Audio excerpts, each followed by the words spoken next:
How do you feel, Dr. Ev? Are we ready to launch in here? Okay. All right. Good. So good morning, good evening, good afternoon. That feels like, what was that? The Truman Show.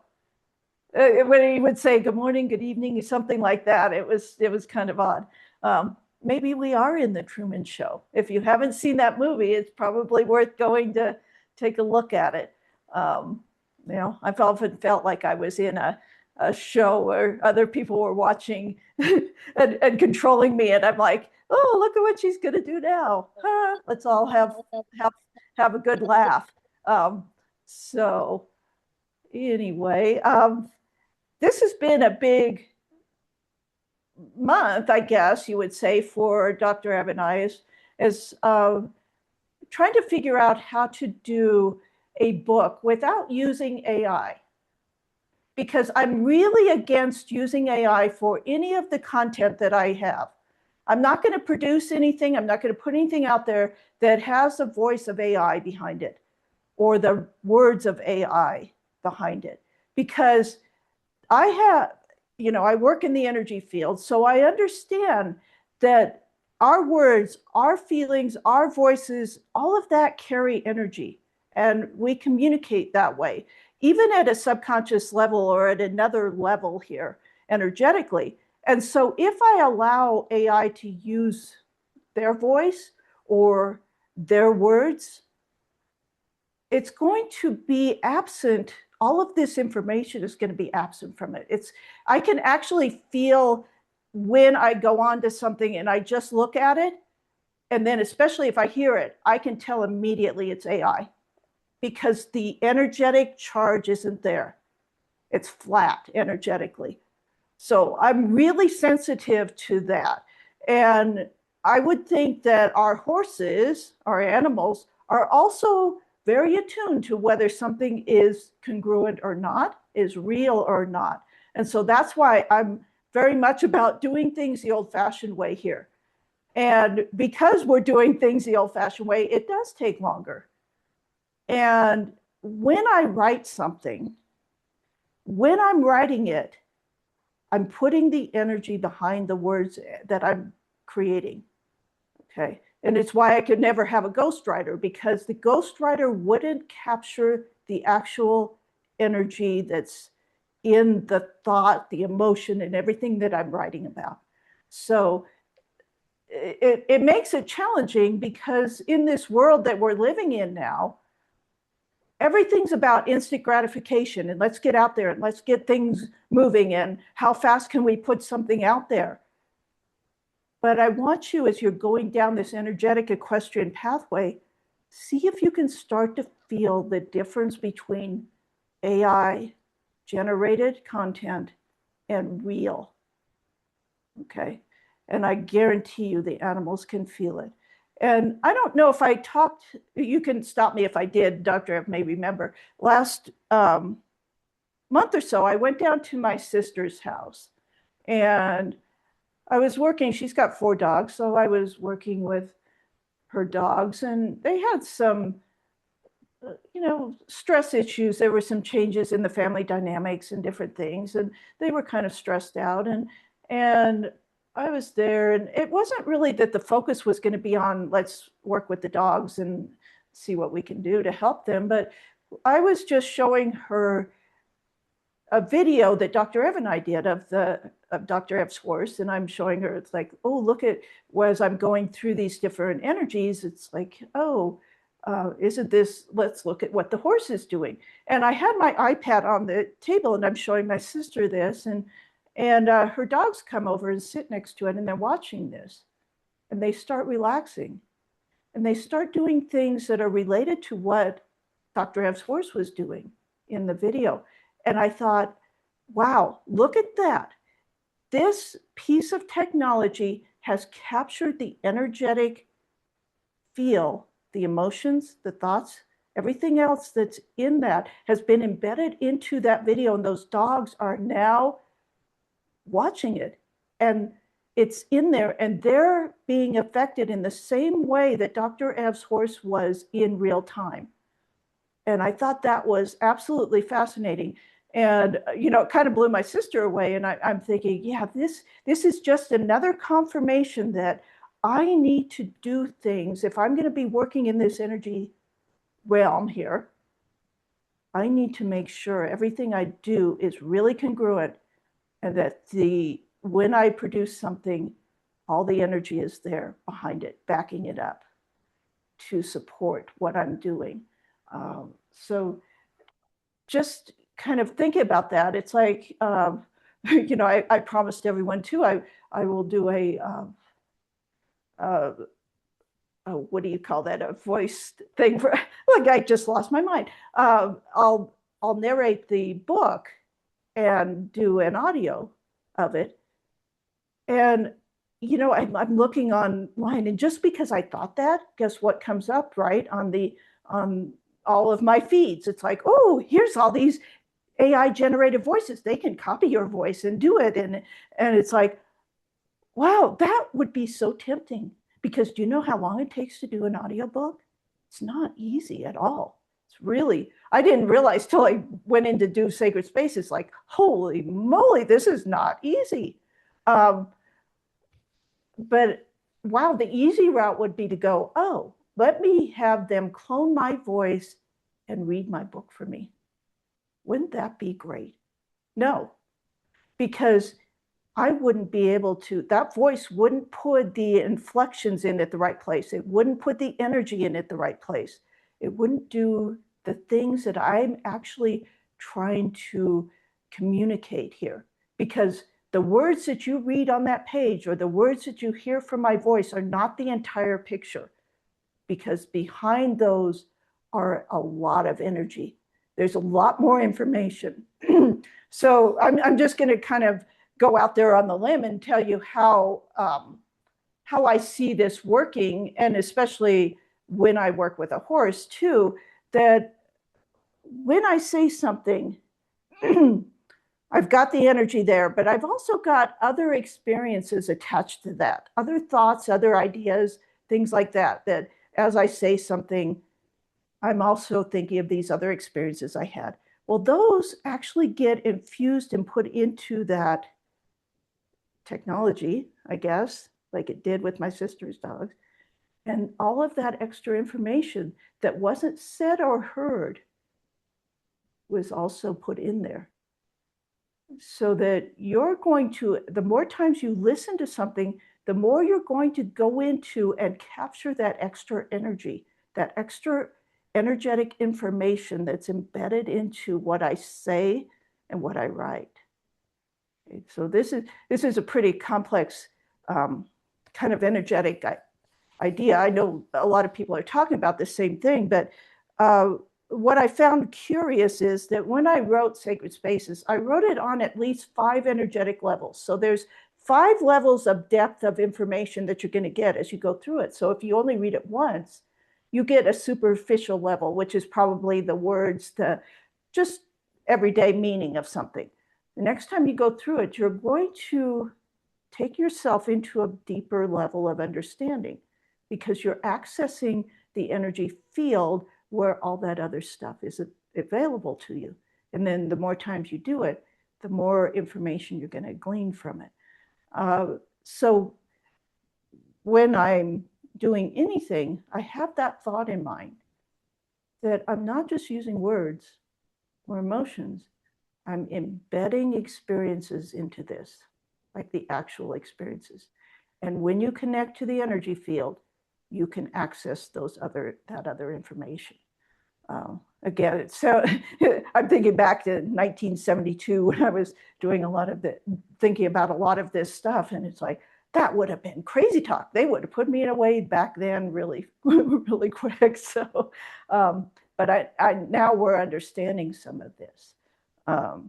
And, this kind of segues into the fact that, I put out Woven by Words this last week, and it's a small book. It's a little book. It's not little in terms of what's in there. So if you read it once, you may think that's a little book and it didn't mean anything. No, there's a whole lot embedded into that book. And I would encourage you, if you do read it, don't just do it one time. Study it, read it at depth. Let it sink in. Ask for more information as you're reading it. And it will connect you to the field where you will expand in your understanding of what's really in that. And, you know, I'm thinking on this book, and I've said this before, that a lot of times when I write something, it's very difficult for me because a lot of the things that happen don't necessarily have words that I could put on them to describe what's going on. And I feel it's so important for people to have experiential things happen. You know, like, don't just read this and then go do it. Immerse yourself in it. Have an experience. Do it again and again. And I can tell you from the number of years, again, that I've been doing stories, and it's probably been over at least 10 years where I started to incorporate it, just kind of naturally started to do stories in, and I started to observe horses as I told stories.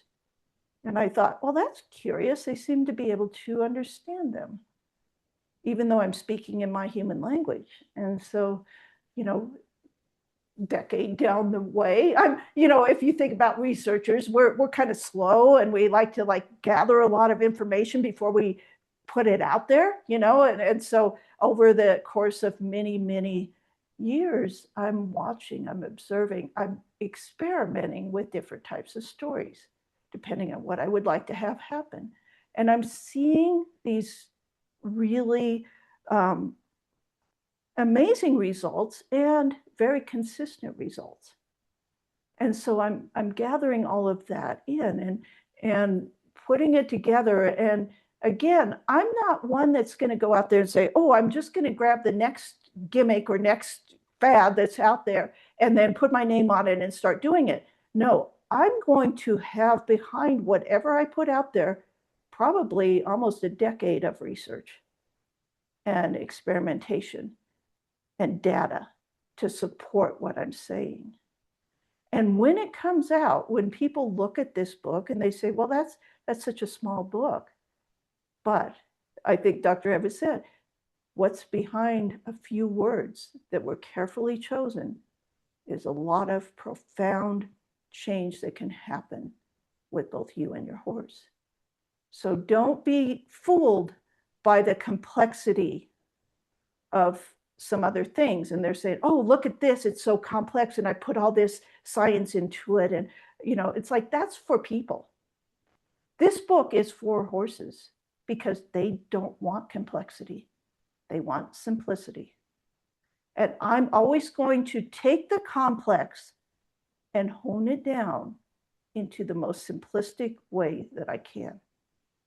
Okay, so I've had this comment many times to me, oh, your stuff is too simple.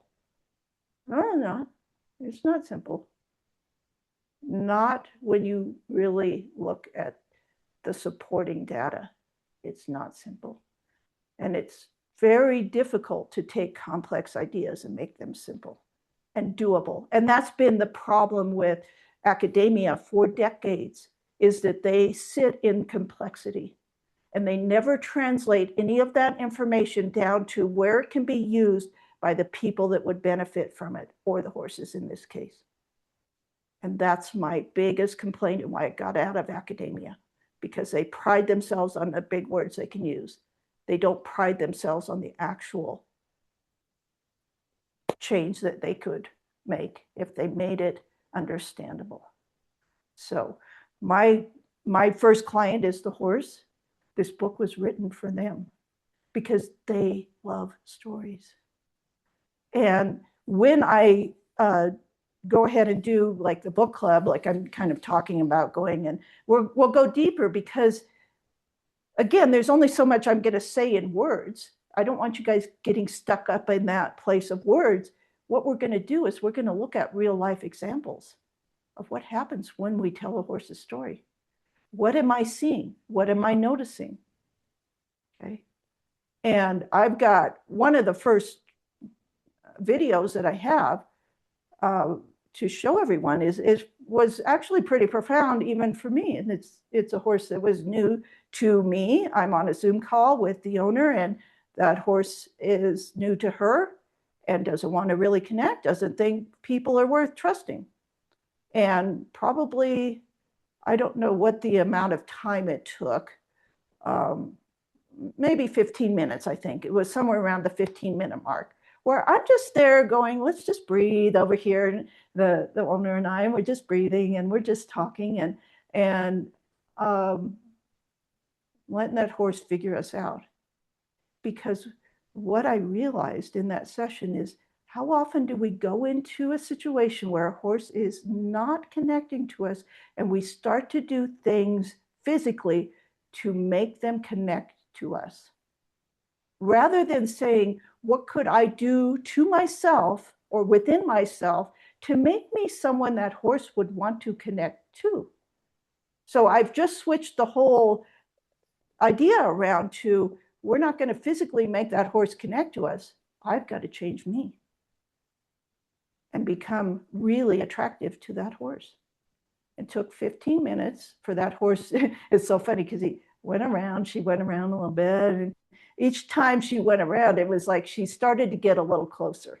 It was like she was testing out, okay, now I bet you they're going to go and start running me around or doing something to me to make me want to connect to them. So, she'd been there, done that. Like, So no, I'm just there. I'm like, okay, talking. And then I think the thing, if I can remember right, I asked her if her pieces were connected.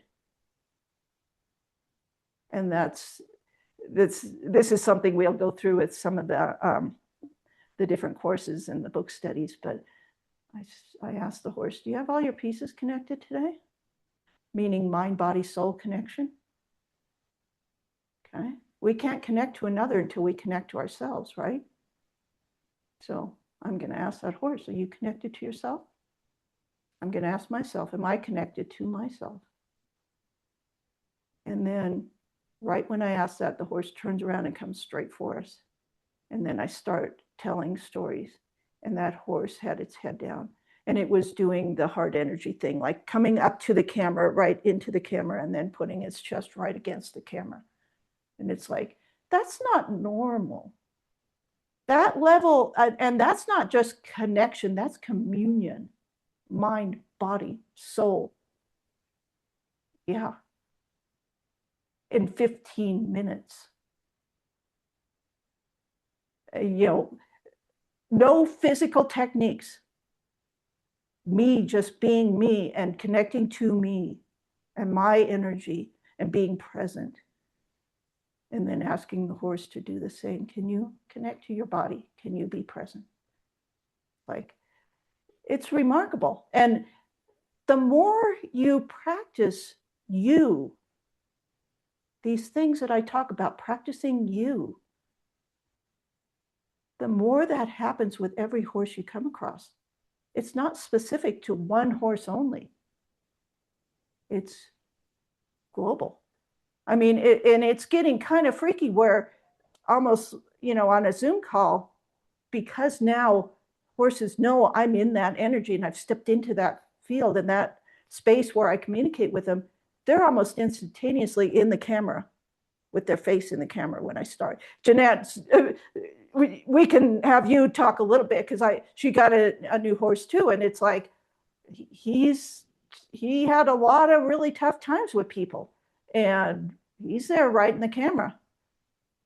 So they know who does this. They know who's present. They know who breathes. They know who cares about them and is not trying to get them to perform for them, but to really have a genuine connection. Because what's really interesting is once you have that actual genuine connection and communion, they will do anything you want. You don't have to do all the other stuff. It's such a backwards way that we've come into this horsemanship, I think, of forcing a connection. Because really that's what we've been doing, forcing connections.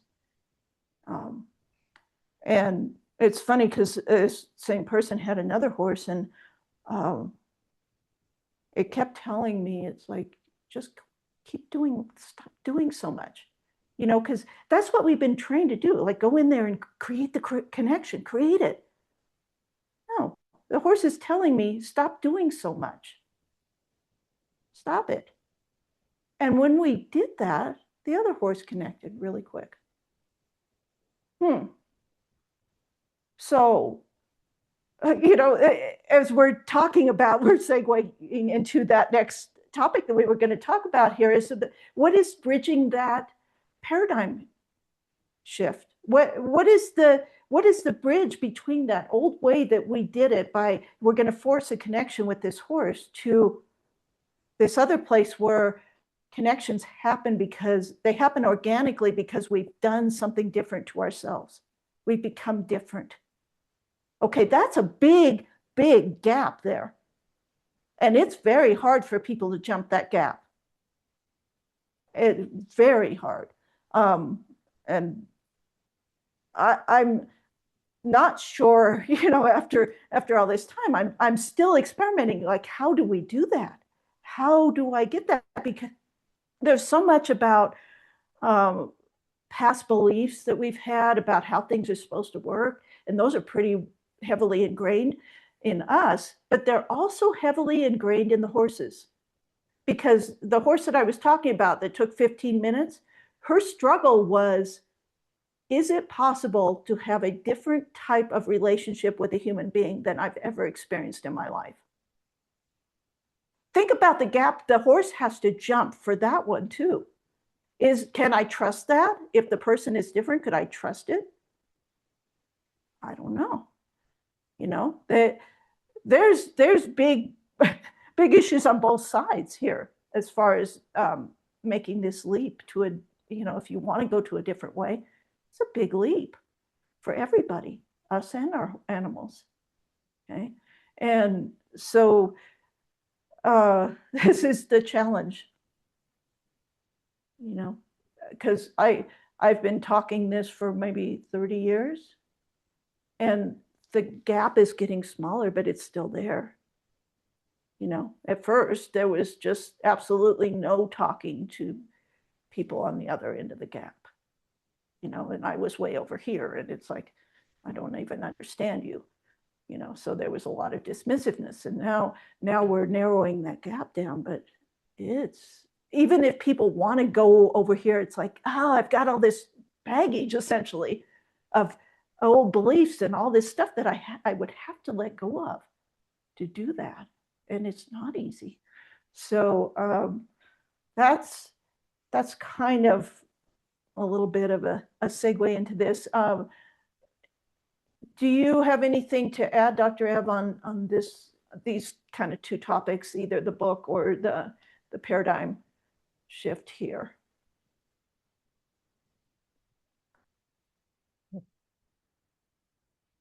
Yes, but I'm trying to put my thoughts together. Okay. Yeah, I put you on the spot.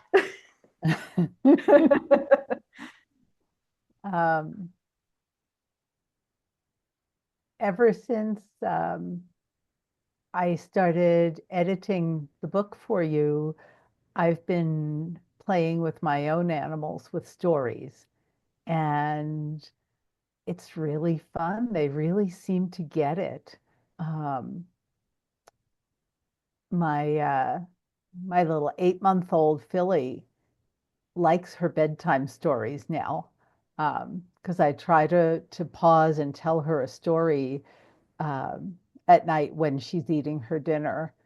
And yeah, it's something I haven't done in a long time. My human baby is 29. It's been a long time since I've told anybody a bedtime story. And so I'm having to be really conscious about pausing and making the mental pictures and all of the things you talk about in the book. Um, but I get a real sense that she likes it. Um, and hopefully that will be a way for us to connect because, yeah, I want her to grow up to be a good horse. Yeah. But Yeah. And the whole paradigm shift, uh, how many hours have I spent running my other animals in circles in a round pen because I was taught that that's how you get them to connect. mhm.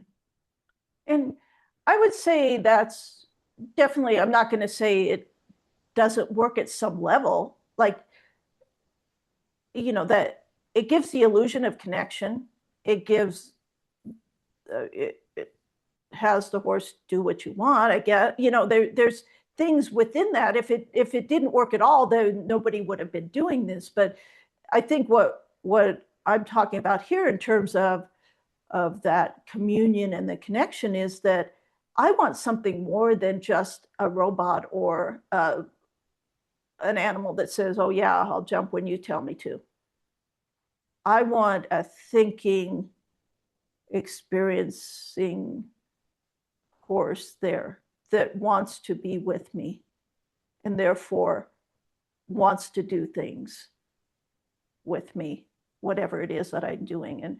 And this is the thing that I'm always trying to figure out. It's like, how do I make whatever it is that we're doing together fun or rewarding for each of us? Even if it's hard, can it be an enjoyable experience because of that camaraderie? Or in the case of storytelling, sometimes nostalgia is lovely to bond. Um, so yeah, I think it's coming down to a place where, again, this paradigm shift is tough for me because people want instant gratification. They want instant results. All of these things that's really heavily geared into us, and especially been done in the horse world where, oh, you use this technique, this physical technique, and then look at the wonderful results and it's immediate. And so we've been programmed to think that way, but not necessarily programmed to think about what would I want in a relationship and what are the components of good relationships.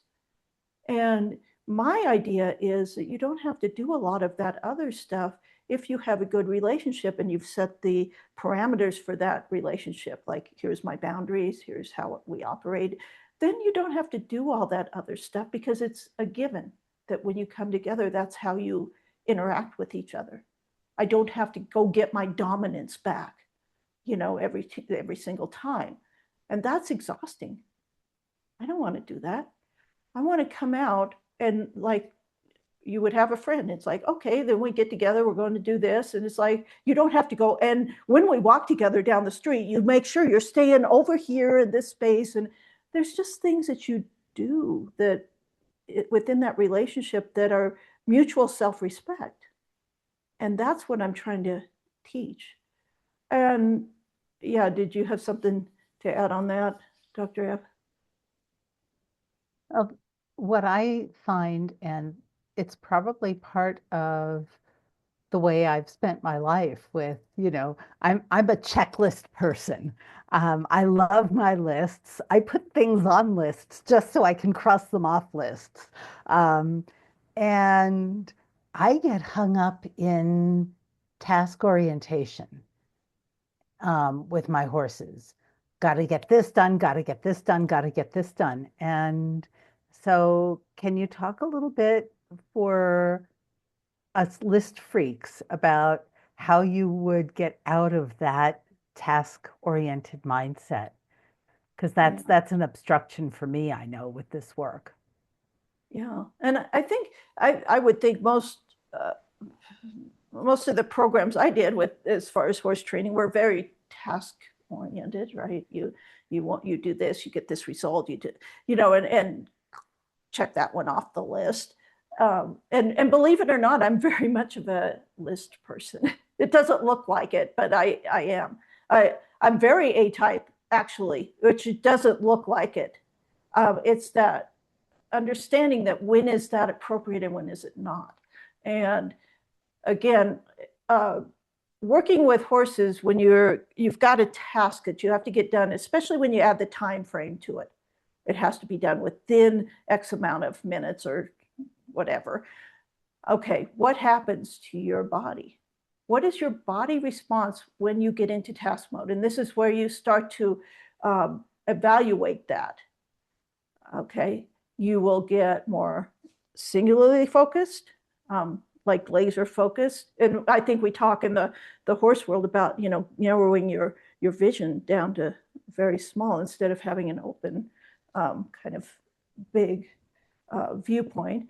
But you also build intention in your body somewhere. Okay, and it's understanding where is it that when I get task oriented, I build tension in my body, because that's what really turns the horses off. Is not necessarily the actual task, but the tension, the need that you put on that task. Okay, so you have to go through your body and you start to go, okay, let me just observe when I get in that mode. What changes in me? What changes do I see if my horse is nearby, or a dog or cat or person? What changes do I see in them that would cue me in that I'm in task mode? Right. So this is, again, if you've taken the breath class, you've done the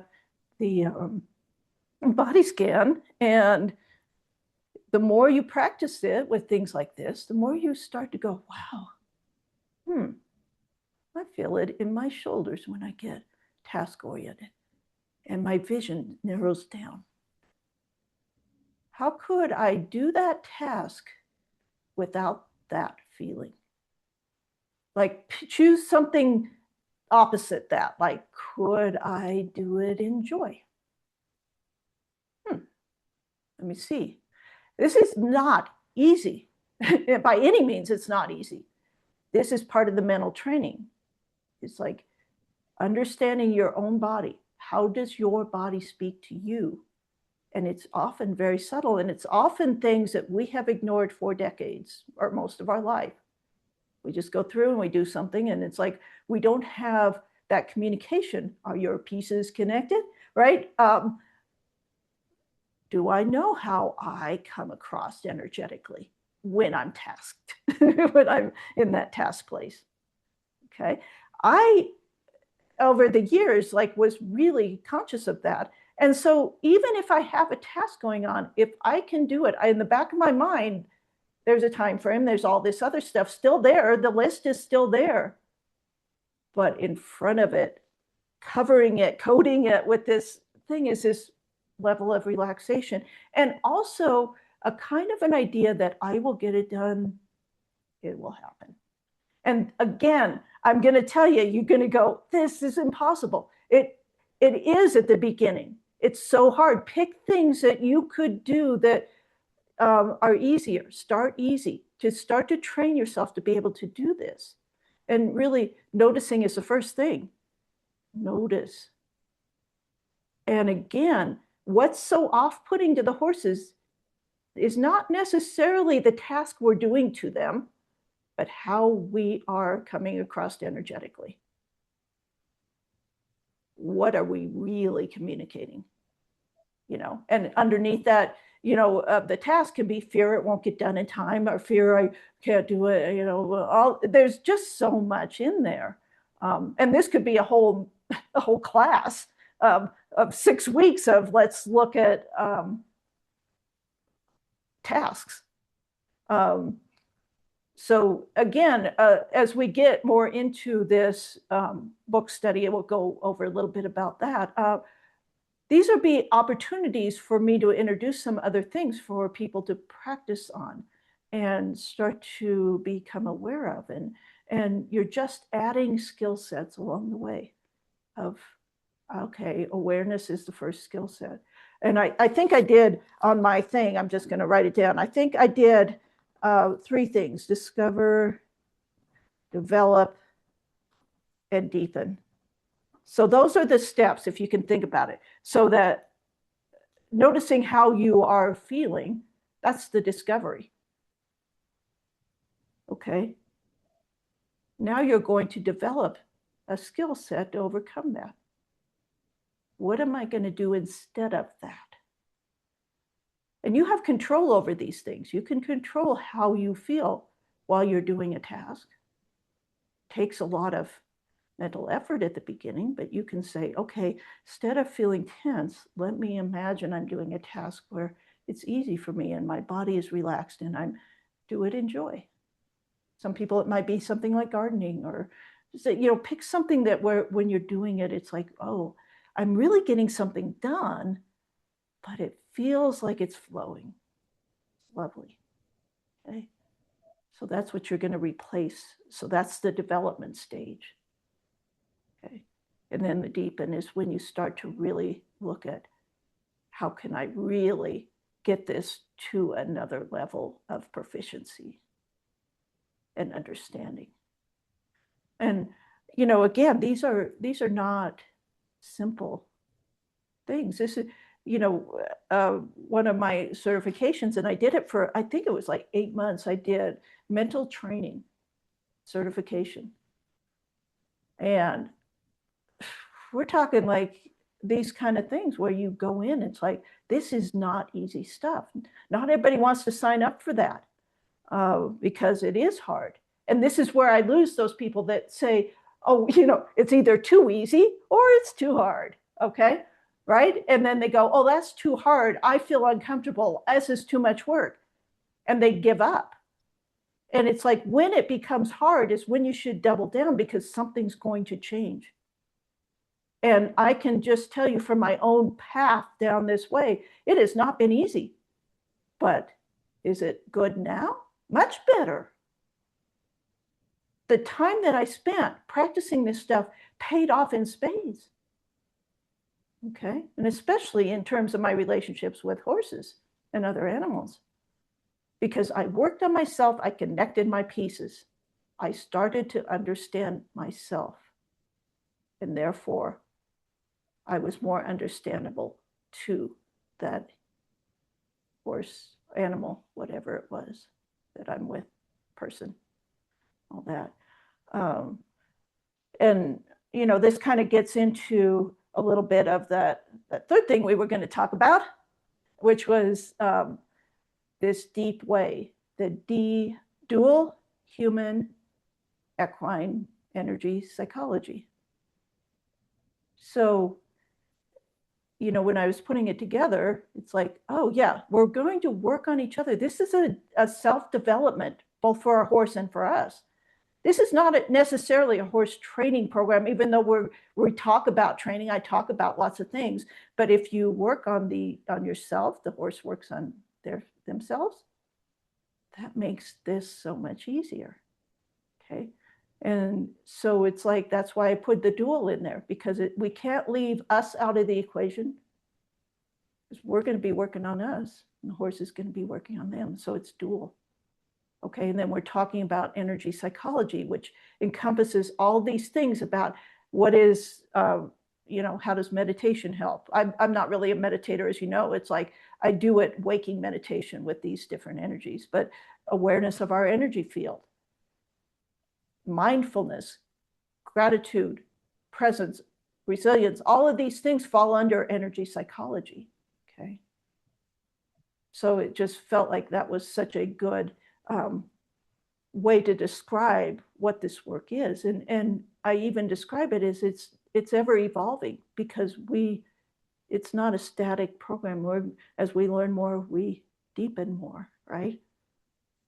So it's always moving. And it's multidisciplinary also. I'm not grabbing just from psychology. I'm looking at neuropsychology. I'm looking at physiology. I'm looking at horse, I don't like, I'm not going to use the word behaviorism with horses, because I feel that's a very outdated concept, because behaviorism thrown out in the human world in 1950s or 60s, when we realized that was not adequate to explain human behavior. I also believe behaviorism is not adequate to describe equine behavior, or any animal behavior for that matter, or more than that theory encompassed. So this is where we are in the energy psychology place, where now we're expanding our ideas on that. So with that said, I think we could, I rambled. See, I told Dr. Ev, all I do is get on and I ramble on. I don't know. It's like, I hope you guys are okay with rambling. It's like, here's where I'm going to step in the field and I'm going to just talk about what comes up. I think one of the things that, maybe I shouldn't mention it, but I will anyway. I came on and like every time before one of these, something comes in and it like almost jars me out. Like, oh my God, why is that going? Same thing this time happened. Is like, oh, I'm seeing uh, these people kind of doing a different type of wanting the horse to connect and communicate with them, but using the same thing, like that horse has to communicate the way that we do through words or something like that. And it's like, there's some things where, oh, you could put up a paper and have different words on it or sayings or concepts on it, and then give the horse the opportunity to pick from several of them. And then the horse picks one. And that's certainly a way that you could communicate with a horse. But what troubles me about that is that it takes us away from working on ourselves. And it's a low-tech way to bypass us actually having a conversation with depth, because those pieces of paper are one-dimensional. My communication, the way I want to communicate with a horse or an animal or a person, is multidimensional. All levels, mind, body, soul. I don't want just, you could pick a word and do that thing. So what? What happens if you run out of pieces of paper? What if that paper limits the amount of information you could get from that animal? Because you closed your mind, you narrowed your focus. And you said, oh, it can only be these 5 things that I put on a piece of paper that I gave the horse a choice for. I would rather go, I have no limits, and you tell me anything you have going on. And that requires us to know ourselves again and to start to be able to check in with our body and know how we communicate, and then starting to feel the communication coming from the animals. That other one, you're never going to learn how to do that. And that may be okay for a lot of people. They may be completely and utterly satisfied with, I just got a one-word response or a little saying from my horse, and they're blissfully happy and they go on with their life. That's okay. If that's where you're at, that's what you want in your life, do that, but not for me. I want to know that horse's life and its feelings and its emotions and its what's important to it, and how can I be a good partner for that horse, and how can they be a good partner for me. And it requires work on ourselves. Okay, so that's my soapbox for this morning or this evening, in case wherever you're at. So with that said, we probably have a few minutes for if anybody has anything in the chat that I always go, oh my God, what is somebody going to ask me? And I'm going to bumble up here. It's that same thing. Like if I'm going to say I'm open to anything the horse is going to tell me, I better be open to anything you guys are going to throw out there. And if I don't have the answer today, I will think about it deeply, and I will come back and I'll have a better, fuller answer for you. Okay. So anyway, do you see anything coming up? Yeah. And I apologize in advance because I'm going to mutilate your name. Paidi is asking how to support people who are struggling with themselves. I'm no pro in that field. She's asking me, I'm no pro in that field either. I work with horses. No, I think for us, again, this is very big leap for a lot of people. It's a complete opposite of what we've been told and how things work. And I think that the support is really just that there's understanding that this is hard.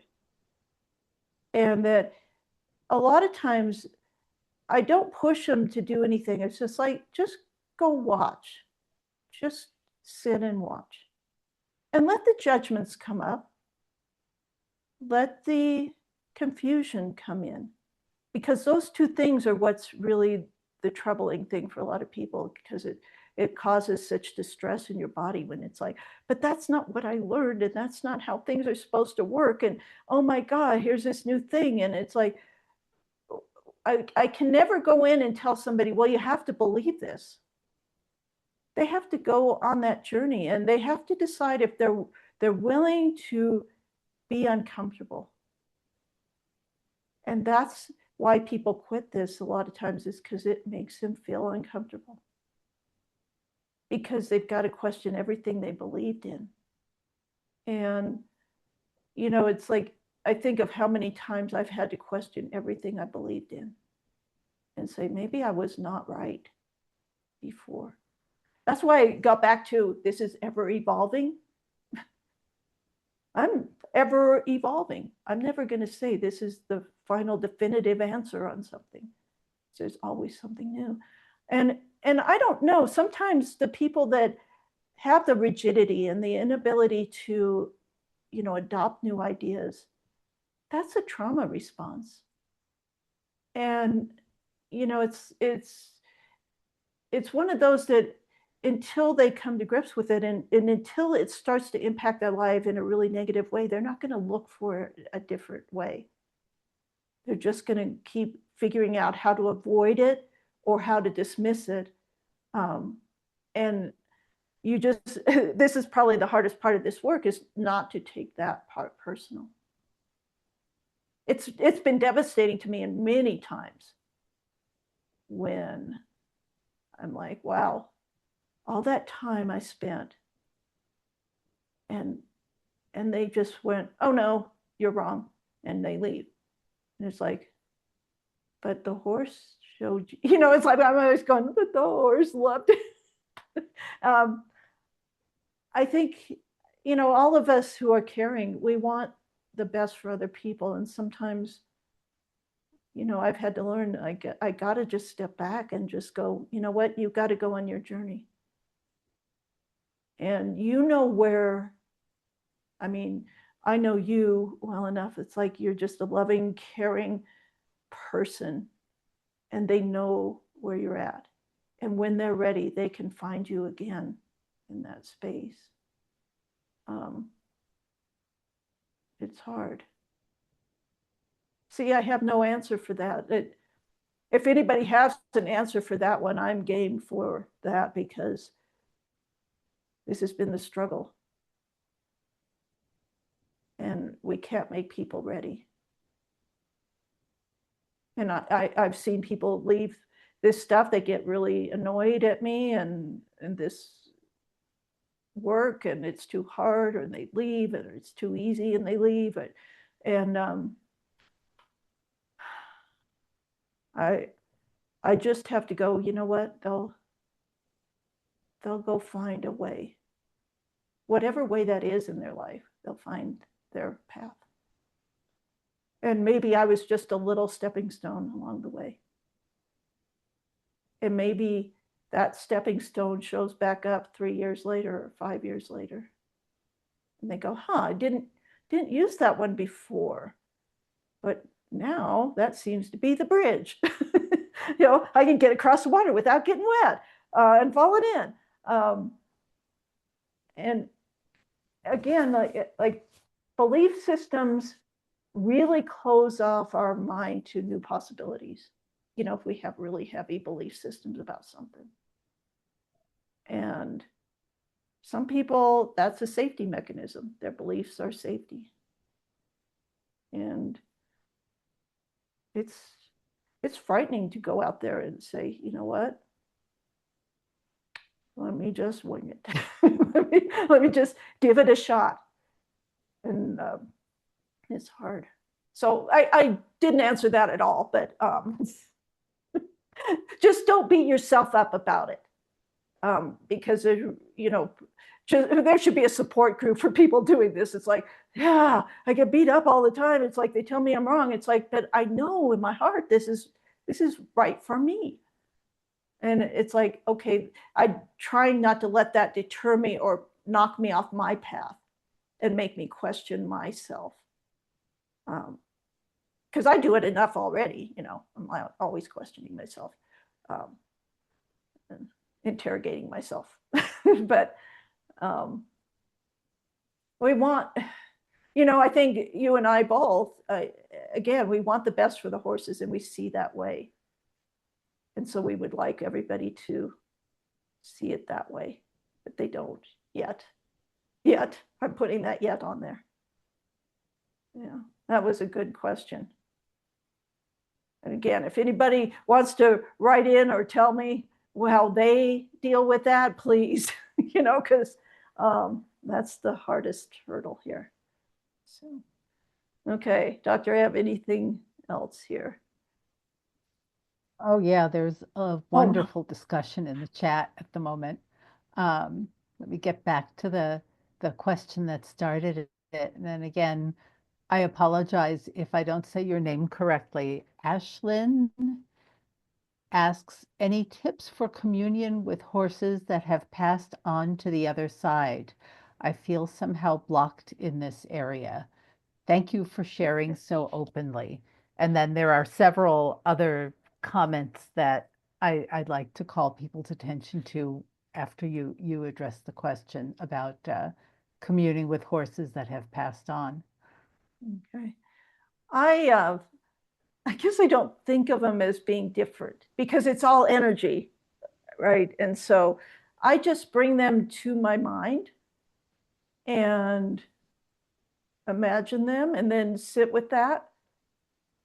And usually, I mean, we could make this really difficult, like that you have to go through a special course. No, you don't, because you already have the ability. You just sit quietly, breathe, and then just step into that space of, I'd like to talk with you. And sometimes I'll just bring them, kind of thinking of them in my mind and just saying their name or thinking about it, picture of them.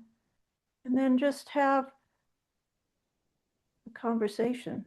I mean, you could make it hard, but it really isn't. We can actually do that is like call in the energy when we sit. And the sacred space, I always think of that. It's maybe the field, that other place where everybody can commune. It's not a physical place, but it's a energetic space that you can get to when you're quiet and reflective and breathing slowly. And in that space is where everything exists. And I think I had one client that I did some hypnosis with, and I took her to the sacred space, and I said, what is it? And she goes, well, it's everything and it's nothing. So it's like, I thought that was so profound. Like, oh, I'm going to use that one. That's awesome. Everything and nothing. So you have access to everything, but it's a place where you're not a doer. You're not doing a lot. So, kind of one of those places where you have to let go if you're going to go in that space is just quit doing and thinking in terms of, I've got to make this happen. No, just sit and ask for it. Ask for it. Yeah. Again, a really roundabout answer to a very complex question. But you stick over here and you'll, and you've been doing this a while with me, and I know you can find that place. And sometimes grief can act a little bit like a task. It can prevent us from being in that space. So if you can kind of transmute your grief into, let me think about all those wonderful times that we had together. because I know she just lost her horse, and it's very hard. And you know, it was lovely. It's lovely. So we just remember the wonderful things, that times that we had together. And that's how you can start that conversation in the space. Remember when we did this together? And just bring that back to your mind. Okay. Yeah. Related to that question, Rosalind was saying in the chat, I think Champ was telling me a story. Diesel was put to sleep when I was out of the country. I talked to him before I left to let him know that soon he wasn't going to be suffering anymore. When I returned, Champ was staring out into the field in a direction he doesn't normally look. I released I realized that is where Diesel was buried. I think he was trying to show me and to tell me. Yeah. And I am trying to let him know that it is okay and I will do my best to keep him safe. Good. And I think this is lovely, and I'm sorry about Diesel. But what I do, even in the stories for the horses, is I'll tell them, and it's funny because all I have to do is tell the horse, remember your mom, and you can connect to her anytime you want. And I actually sometimes put a location, like your mom is out here on the right side of your head or in this space, and I kind of picture that, and then put the horse over there. Remember, you can connect with her anytime. And it's sometimes they're like, well, I never thought of that. I never thought of it. So really just talking to them, and even with your other horse, it's like, I don't think they see death sometimes in the same way that we do, as a finality. A lot of people think of it as a finality, and it's like, no, it's a transition from maybe this physical thing to that, where you might have a lot of pain or suffering, to a place where you're free of that, but your spirit is still there. You're still able to connect. And we just think somehow we put that belief in that once something's gone, we can't communicate with it. It's like, that's energy is energy. And if you can open up that belief and say, yeah, I can communicate, no matter what. So yeah, it's funny. Monica says, oh, sorry. No, that's good. Monica says, I call in my horses who have crossed over periodically to help me with my current horses. That's so perfect. Yeah, absolutely. Because they can be guides, they can come in. And I really don't think they leave, I think they stick around with us. Reminded me of a kind of an interesting story, but I was kind of cringing.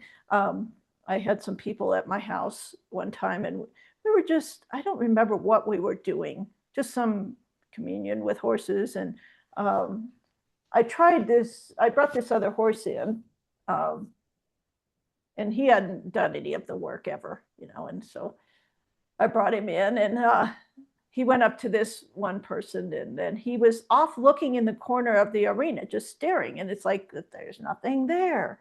And I just flippantly said something like, well, it's like he sees dead people. And then she starts crying. I'm like, oh my God, oh my, and she's going on. It's like, oh yeah, he does see him. Oh my God, that was so bad. Luckily she was good about that. But yeah, I don't think they have the same belief system we do about the energy and what happens, and all that kind of stuff, that they can access it if they want. So I love what you said, Monica. It's perfect. Yeah, have them come in and help out, and guide, and all that kind of thing. Yeah. So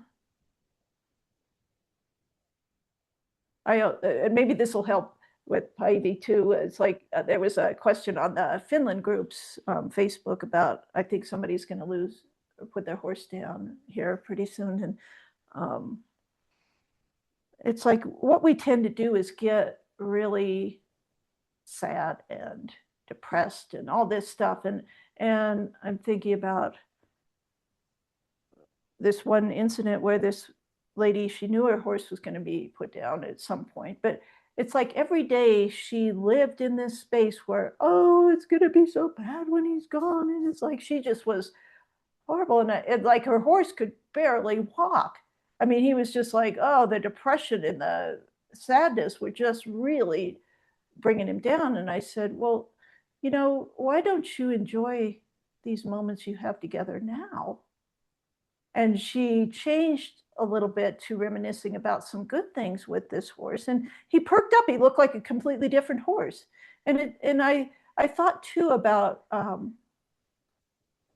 my dad, and it was like my dad's 92 now, and his brother was 91 and recently had a lot of health issues. And so my dad went for the last month of his younger brother's life.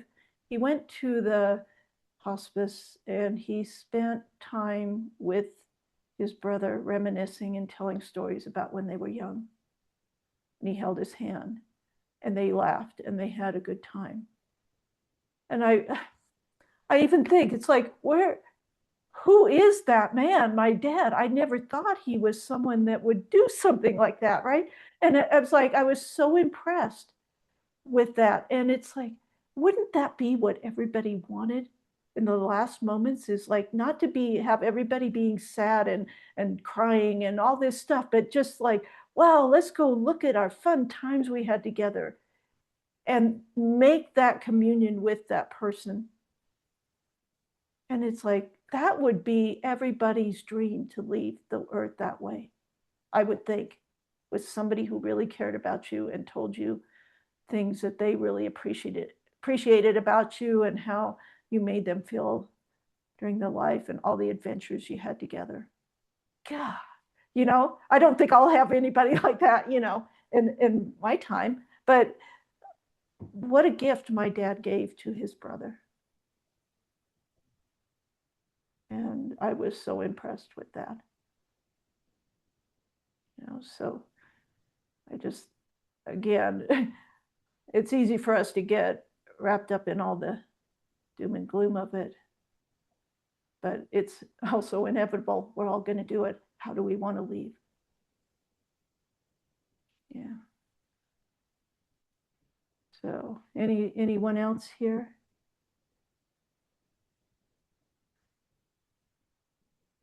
Yeah. Oh, that was so nice from Rosalind.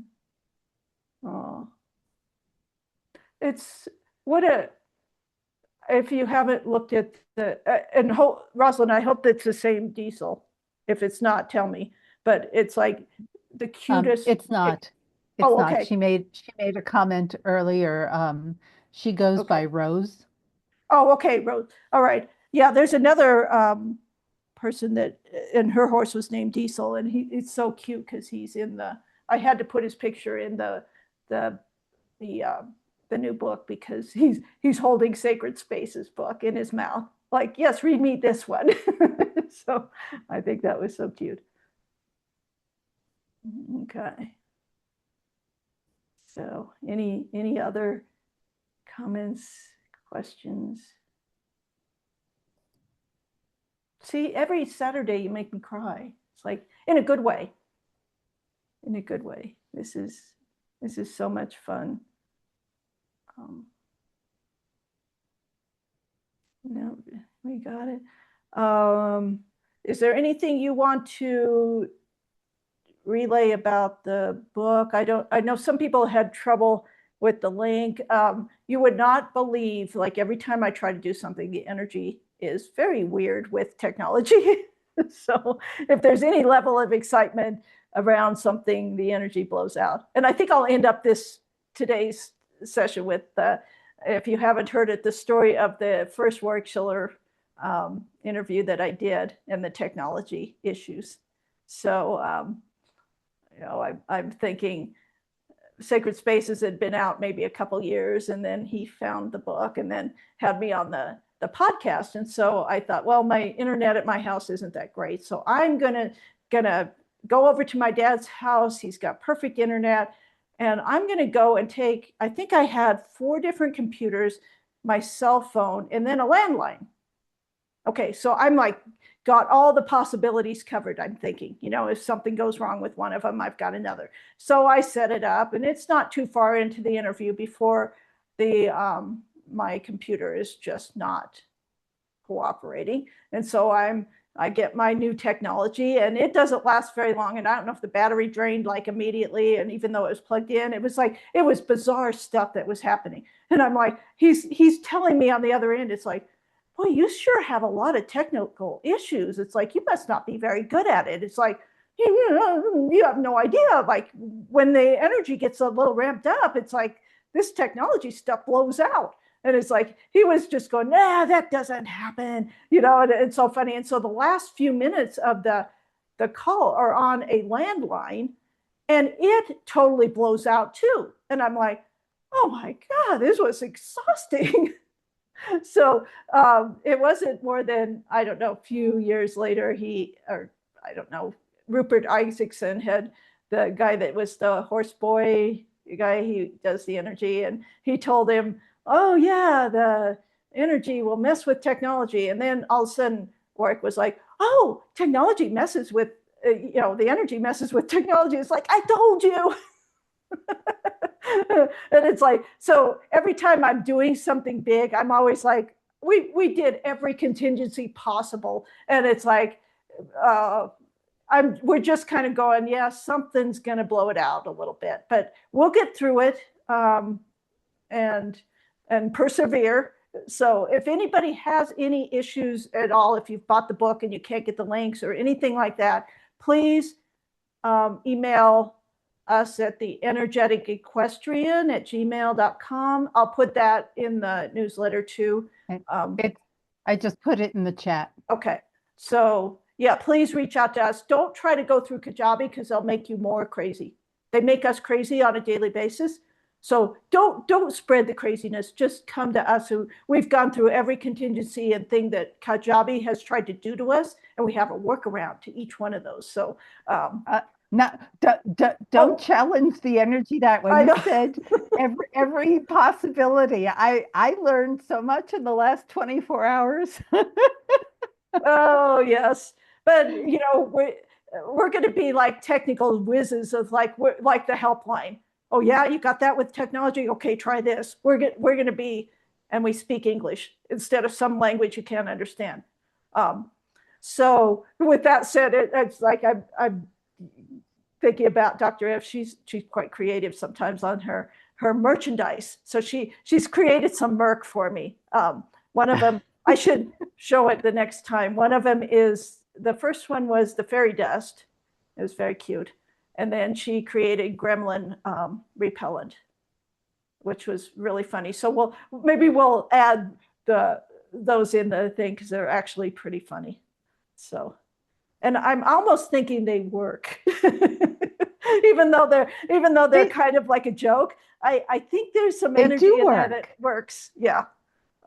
So I had to put in an order with her for the extra heavy duty, big gallon size things of gremlin repellent for Kajabi to make it work. We'll see. You may have to formulate something different. I don't know. But just fun. So any last words before we sign off here? She looks she's scanning through everything. Uh-huh. Uh-huh.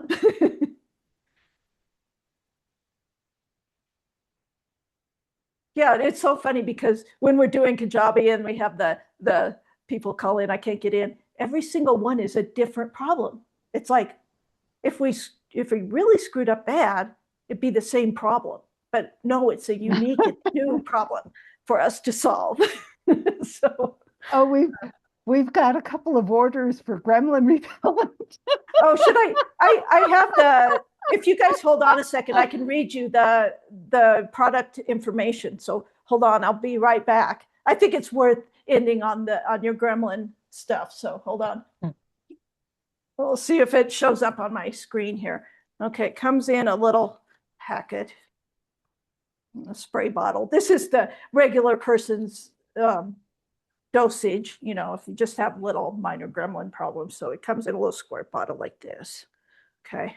And it's called Dr. Susie's Original Premium Gremlin Repellent. Let's see if I can see it. I'm going to have to put different glasses on. Can't see close on that one. Okay, so, it says see fact sheet for complete usage, and you dilute it with water before use. So that's how it comes to you. All right. So I'll read the fact sheet. You're free to leave if you want to. This is when we get silly here. Okay. So it says here on the fact sheet, are you plagued by gremlins or other annoying and vaguely menacing supernatural creatures? Try Dr. Susie's patented original premium gremlin repellent, carefully distilled in small batches from an old Transylvanian family recipe, which my grandmother was from Transylvania. Dr. Susie's patented original premium gremlin repellent formula is guaranteed to safely and completely rid you of any pesky, paranormal, or supernatural beings without damage to the creatures or the environment. Really important. Okay. Quickly and safely repels gremlins, boogies, that's how you say it, boogies, pixies, demons, both embodied and disembodied forms, spirits, dwarves, silkies, kelpies, and many others.